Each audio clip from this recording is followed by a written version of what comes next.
Guys, for today's vlog, so samahan nyo naman kami sa aming kusina sir for today's video. At magluluto nga ang mama ng kalabasa na ginayat ko. O, nakita ko nga ito doon sa may gulayan, kaya ayan, kinuha ko na kasi malapit na nga masira at para mapakinabangan naman. So ayan ang ulam namin for today's umaga. Tapos nga, ginayat ko na rin itong bawang. Ginayat ko nga para mas mahalo rin at ito rin sibuyas. Kaso lang, medyo maanghang kaya ayan, hindi ko kinaya, ginayat ko na rin. At nilagyan ko nga rin ng kamatis para mas masarap. At dinagdagan ko rin ito ng sibuyas dahon, o diba? Para nga sa akin, mas maraming ricados, mas masarap. Kaya ayan, dinamihan ko na ang lagay. Katapos ko nga magayat, ayan, hinalo-halo ko muna. Para mag-mix yung mga ricados, nilagyan ko ng pangpasarap at asin. Siyempre, hindi mawawala ang ating itlog. O, nilagyan ko rin ng 2 itlog at nilagyan ko rin ng konting asin. Pagkatapos nga niyan, hinalo ko na. Then, saka natin lulutuin. Medyo dry pa nga siya, kaya ayan, nagdagdag pa ako ng 1 itlog. At minix natin ulit. So, pagkatapos niyan, ayan, hinalo ko ulit siya. Then, nilagay ko sa 1 mangkok kasi nga hindi siya kasya. Kaya ayan, dyan ko muna siya hinalo-halo. Then, nagpainit na ako ng mantika niyan. At saka ko nilagay tag-iisang sandok para pantay.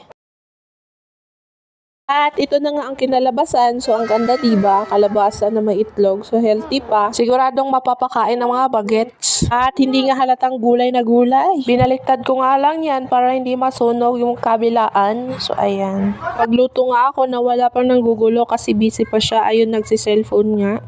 Andun sa ate. At ito na ang katotohanan. So, 'di ba?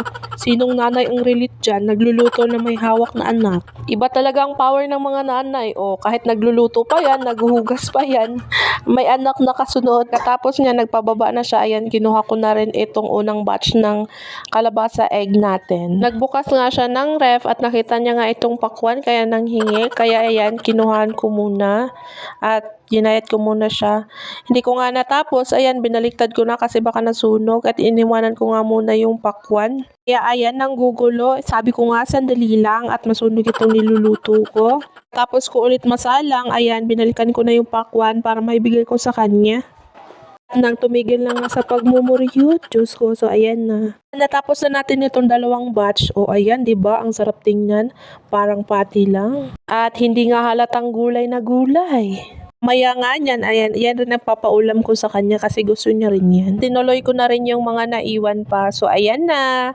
Natapos na ang ating nilulutong kalabasa with egg. O, tsaka cheka pa yung mama nyo. O, ayan, napakain na rin ako pagkatapos kong magluto. Saka na nga lang ako magda-diet. Diyos ko, Maria, mapapakain ka sa sarap. Tara, kain tayo, mga mare, mga pare, o, tsaka mga people. O, diba, sarap ng kain ko.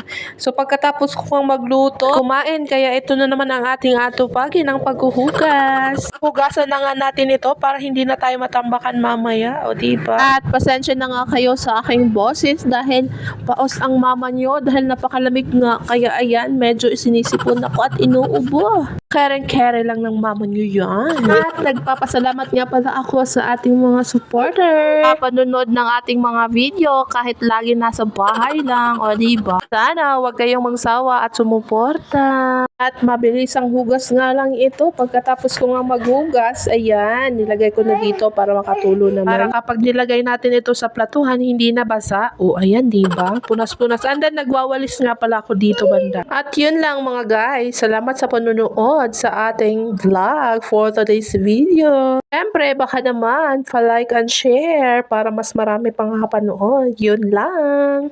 Bye!